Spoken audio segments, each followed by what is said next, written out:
The real problems in our society is that people get to a certain age and they can't do at the same level as someone younger than them is able to do.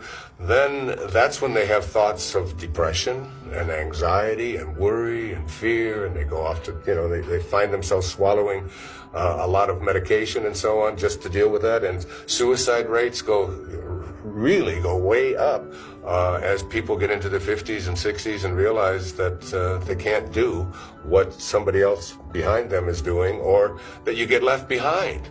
But if you are believing that you are what you do and you don't understand this and so on, then it all passes you by, you see. So ambition has its real upside for a while, but it always ultimately has the downside. And the downside always is that I'm not going to always be able to do what I'm doing now, or at the level that I'm doing it now, or some change is going to come along and I'm going to be required to move into another direction, but I don't know how to do that because I only know how to do this, and that's who I am. This is who I am. You hear people saying that, but this is who I am. This is the only way I know how to be.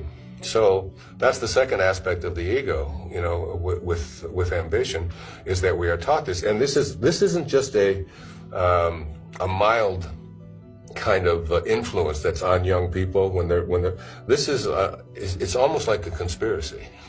I mean, it's that big where it's impossible to escape this whole plunging you into this world of ambition and having to believe that I have to accumulate more and I have to be ahead of the other guy. This is what competition comes from. This is winning. This is, all you have to do is watch a bunch of young people as they're at a football game, and it's like, oh, they're all doing this, right? All doing this. And what does this mean?